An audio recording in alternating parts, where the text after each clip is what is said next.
Sometimes it takes a 3-year-old to jolt you out of your received certainties. That was my experience one winter morning several years ago. Back then, I was an infantry soldier in the Israeli army, doing a morning patrol in the old city of Nablus. I'd grown up in a Jewish community in Norway, and I joined the Israeli army as a fresh-faced recruit. However, I don't think anything could have prepared me for the complexity of the situation I encountered once I finished basic training. One thing is fighting a militant organization on Israel's northern border, but it's quite another to be plunked down in the middle of a civilian population. And so I found myself walking down the cobblestone streets of Old Nablus. And then all of a sudden this girl appeared. She walked out of her house, it was early in the morning, and we were standing facing each other. A 3-year-old girl and a 20-year-old soldier. I was dressed up in full battle regalia with a helmet and bulletproof vest and a big machine gun. And she, looking at me, completely froze from fear. And I remember that feeling of wanting to tell her that she had nothing to worry about, that she was safe, and realizing there was no way I could actually communicate that. I was trapped in a cage, partly of my own making. And what I wanted to tell her was, I'm more than this, but there was no way I could. She ran back into the house, but that feeling stayed with me to this day.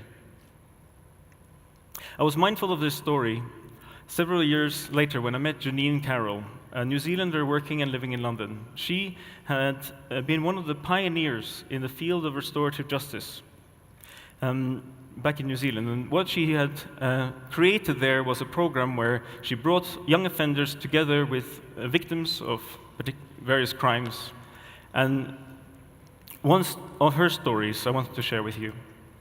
A young boy had smashed the car windows of about 30 cars, and Janine had brought the boy together with some of the car owners. Initially, the tension in the room was palpable. The car owners were outraged. They wanted to know why he had done it. The boy, shifting in his chair in front of the audience, said, "Well, I don't know, I guess I was bored." That set off another round of indignant shouts among the car owners, and then each of them began to tell their story. One man had a special car fitted because of his mobility problems, and since the crime hadn't been able to get around. A woman had a young daughter who had started to wet the bed at night because she was afraid that the bad man might come and smash the windows of the house too. As each of the victims told their stories, the boy sank further and further into himself, his face flushed. When one of them asked him, "Well, why did you do it?"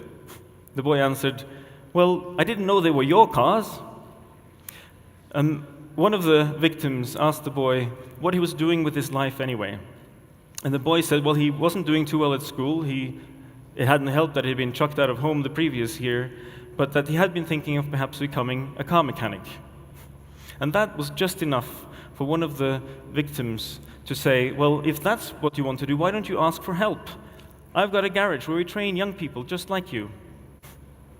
Slowly, without even noticing, the boy and the crowd were able to move beyond labels. An agreement was drawn up for mutual commitments and a way forward. And then, as the meeting came to a close, the tension still running high, the crowd descended down the aisle and converged on the boy. The boy was frightened at this crowd coming at him, and then they wrapped their arms around him and just held him. Both had realized that their labels as victims and perpetrators were not permanent, but instead something they could overcome together. Each of them were able to say, I'm more than this. Restorative justice is an approach to human behavior that seeks to recognize that there is more to each of us than what we are when we're at our lowest. Conventional prisons are built on a model not of restoration, but of retribution. However, what has happened in the last 20 years is a sharp rise in the number of prisoners all around the world. In the UK, there's been a doubling of numbers, and in the US, a quadrupling of numbers from 500,000 to over 2 million prisoners. And it is taken for granted that this system of incarceration not only is necessary, but that the system is efficient. However, in case you haven't noticed, it isn't working. Both countries, and that's true for other places around the world as well, the reoffending rates is around 70%. And in the UK last year, 90% of convicted prisoners were repeat offenders. That tells us something important about a system that has gone wrong. Now, the reoffending rates that have remained at that level in so many countries might have something to do with a system that says to the offender, you're not part of us anymore. And it's not so strange then that some offenders might conclude, well, if I'm not part of them, then their rules don't apply to me. Clearly there is a role for incarceration in many cases, but one wonders if there isn't also an element of revenge at work here, punishing the offender as exacting some kind of vengeance. Perhaps we should be mindful of Confucius, who said, before you embark on a journey of revenge, dig 2 graves. Because that is exactly the irony of our current prison system. It harms both the perpetrator, who is more likely to reoffend and be reconvicted, and society that continues to remain unsafe. So, can science help us chart a way forward here? Well, we know from work in psychology that much of emotion, much of what is previously been a preserve of theology, much of morality is actually grounded in our emotions. And we know from work in neurobiology that there are specific areas of the brain that are involved in processing moral emotions such as empathy. My own research has been on this part of the brain called the amygdala, which is thought to be a key part of the brain circuit that underlies empathy. And that is the trigger in restorative justice for that cascade of moral emotions, guilt and shame and embarrassment, that the meeting between the victim and the perpetrator is able to achieve. How does this work at the level of the brain? Well, it's very difficult to study the neurocircuitry of the amygdala in humans, at least in live humans, and so we studied the neurobiology of mice. Our mice were genetic knockouts, meaning that they had a receptor lacking in the amygdala specifically. They were what are called conditional knockouts, meaning that we were able to turn the receptor on and off. And what we found was striking.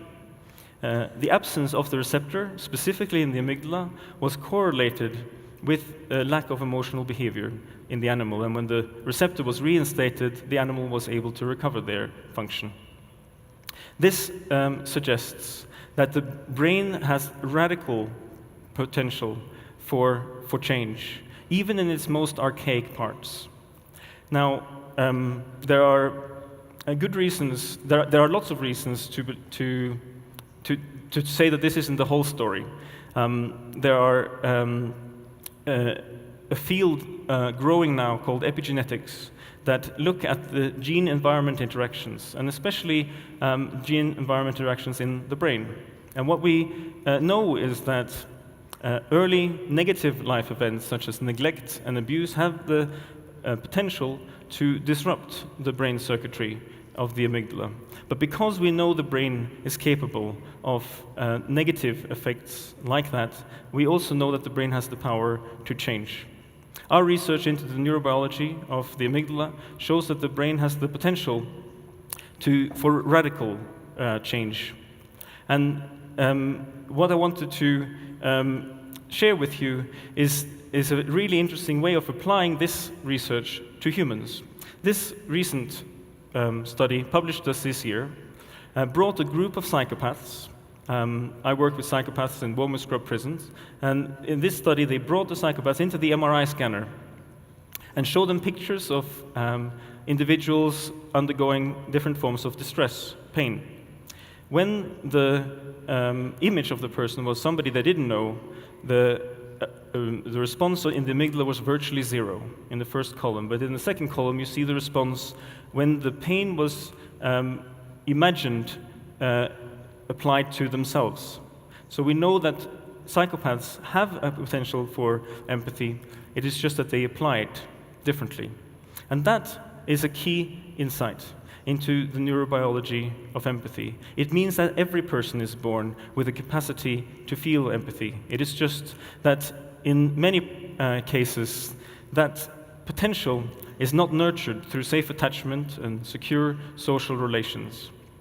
Now, we all have moments when we feel that our love for humanity grows thin, or rather, like Charlie Brown says, that we might love humanity, it is just the people we can't stand. We all have moments like that, but the key insight of this research is that that can be overcome through encounters with real people, in real situations where you hear people's story. And that is exactly what restorative justice does. It allows individuals to become part of what Peter Singer, the philosopher, has called their moral circle, and that can be a powerful, transformative experience.